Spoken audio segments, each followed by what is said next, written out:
কি নাম আপু? আমার নাম আয়েশা করিম ঐশ্বর্য। পহেলা বৈশাখে আসছেন, পান্তা ইলিশ খেয়েছেন? মোটেও না। মোটেও খাননি? বলার যে ধরন, বোঝা যাচ্ছে যে আপনি এটা অ্যালাউ করতেছেন না। না না, এলাওর জন্য না। কাহিনী হচ্ছে পান্তা ইলিশটা খেতে হবে এমন তো কোনো কথা নেই যে বাংলা নববর্ষ বলে পান্তা ইলিশ খেতে হবে। ঐতিহ্য এখন আমি খেতেও পারি, নাও খেতে পারি সবার। আর ইলিশ মাছের যে দাম, এখন আপনি বলবেন যে ইলিশ মাছের এই দাম নিয়ে আমি আবার পান্তা ইলিশ খাবো? 10 টাকার না ভাত, সেখানে ইলিশ মাছ 1500-1600 টাকা কেজি। আমি কেন পান্তা ইলিশ অ্যাফোর্ড করবো ভাইয়া বলেন? একটা পান্তা ইলিশ খাওয়ার থেকে বেটার না? ঐতিহ্যের ইয়াতে যদি আমি টাকা খরচ করে ঐতিহ্য করা লাগে, সেই ঐতিহ্যের তো কোনো দরকার দেখতেছি না। হ্যাঁ, এটা যখন হবে আবার অ্যাফোর্ডেবল প্রাইস আসবে তখন খাবো না পান্তা ইলিশ, সমস্যা কি? একটু আগে মানুষ দেখে কি যেন বলছিলেন একটু। ও আচ্ছা, বলতেছিলাম যে বাংলা নববর্ষ তো না, এখন হচ্ছে এটা হচ্ছে বাংলা ভ্যালেন্টাইন ডে। ফেব্রুয়ারি মাসে যেরকম একটা ভ্যালেন্টাইন্স ডে পালন করে, সেরকম হচ্ছে এখন বাংলা ভ্যালেন্টাইন্স ডে পালন করে, দ্বিতীয় ভ্যালেন্টাইন্স ডে। না, আমার মনে হয় কি, আপনি আশেপাশে তাকাবেন সব কাপল, কোনো কাপল ছাড়া কাউকে দেখবেন না। আমি ইন্টারভিউ দেওয়ার লোকই পাচ্ছি না, যাকে বলি সেই বলে ভাইয়া কথা বলবো না। কথা বলবে কিভাবে? সবাই তো প্রেম করাতে ব্যস্ত না, হাঁটাতে ব্যস্ত না, যোগ্যতা নাই। আমরা তো যোগ্যতা রাখি না, এই জন্য আমাদের নাই। আমার মনে হয় কি, দেশের উচিত এটাকে বাংলা নববর্ষ না করে second Valentine's day, Bangla Valentine's day ঘোষণা করে দেওয়া উচিত। মানে সব কাপল দেখবেন, আপনি আর কিছু দেখবেন না জীবনে। একটু বলেন বলেন, আপনার কথা আমার ভালো লাগতেছে, আমার মনের কথাগুলো আপনি বলতেছেন, বলেন। আমি আর কি বলবো ভাইয়া, আমি ইন্টারভিউ তো সামনে ছিল কয়েকটা, আমি চাইলেই সামনে দাঁড়াতে পারতাম, দাঁড়াই নেই ইচ্ছা করে। কারণ আমি হচ্ছে কাপল, আমি এখন পর্যন্ত 116টা কাপল গুনছি আমি নিজে। আমি ওই যে ওকে বলতেছিলাম আমার ফ্রেন্ডকে যে দেখ এগুলো কাপল, 116টা করে কাপল। বলে তুই গুনতেই থাকবি, তুই আশেপাশে তাকা, শুধু গুনবি কাপল। এখন মানুষ বাংলা নববর্ষ মন থেকে উদযাপন করে না তো, এখন মানুষ শুধু ছবি তোলার জন্য আসে। ছবি তুলবো, সাজবো, ছবি তুলবো। এখন মানুষের মন থেকে কোনো হাল খাতা যে আমি যে নতুন বছরটা শুরু করছি, এটা মন থেকে শুরু না, কিংবা ঐতিহ্যের ইয়াতে। এখন শুধু মানুষ লাল শাড়ি পরে, সাদা শাড়ি পরে শুধুমাত্র ছবি তোলার জন্য। আপনি আশেপাশে সবাই দেখেন, সবাই মোবাইলে বন্দি, কেউ এটা দেখতেছে না যে আমার আশেপাশে মানুষ সবাই আসতেছে, নতুন মানুষ দেখি কি নতুন বছর, এটা কেউ পালন করতেছে না।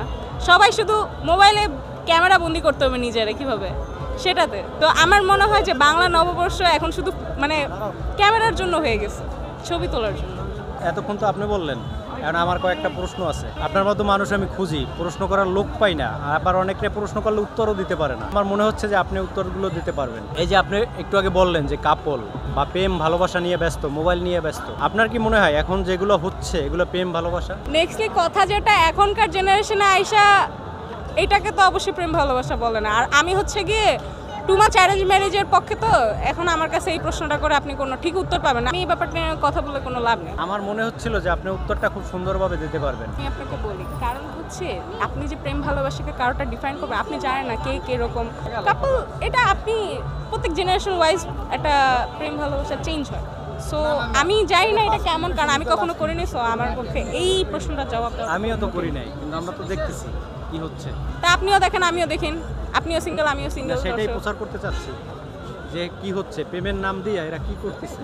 ভাইয়া, আপনি যেই প্রশ্নের লাইনে যাইতেছেন না, আমি এই প্রশ্নের ব্যাপারে খুবই আনারি। I am so sorry. আপনি যদি আমার পলিটিক্স নিয়ে জিজ্ঞেস করেন না, তাও আমি অ্যান্সার দিতে পারবো যে দেশের পলিটিক্স কেমন, বাট এই পলিটিক্স আমি বুঝি না। মনের পলিটিক্স তো যারা করে তারা বুঝে। ওনারা বললাম আমি এই বিষয়ে কিছু বলবো না, উনি আমার সেম ওই প্রশ্নে নিয়ে আসতেছে। এটা তো প্রেম ভালোবাসা না, এটা সমাজের এই যে ভাইরাল ধরে সারে কি হচ্ছে এগুলো। আপনি কি বুঝেন, মেয়েরা এখন নিজেদেরকে পণ্য বানায় ফেলছে। শালীনতার মধ্যে বলতে শালীন শব্দটা ব্যবহার করে তারা যে নিজেদেরকে পণ্য বানাচ্ছে। সবার সোশ্যাল মিডিয়া আছে, আমারও আছে, ওরও আছে, আপনারও আছে, সবার আছে, তাই না? তা আমরা তো সোশ্যাল মিডিয়া চালাচ্ছি, কিন্তু সোশ্যাল মিডিয়ার নাম করে যদি আমি ভিডিও করি, আমি যদি শালীনতার যে আমি ভিডিও করছি, সোশ্যাল মিডিয়া করতেছি, সো এটার নাম করে যদি আমি শুধু, এটা তো দেখানোর কোনো দরকার নেই। আর আপনার কাছে আমাদের দোষ, প্রিন্স মামুন লাল আপনি যেটা বললেন, এটা মেইনলি আমাদের কারণে এসব হয়েছে। আমরা যদি এদের পাত্তা না দিতাম, এদের তো কিছুই হতো না।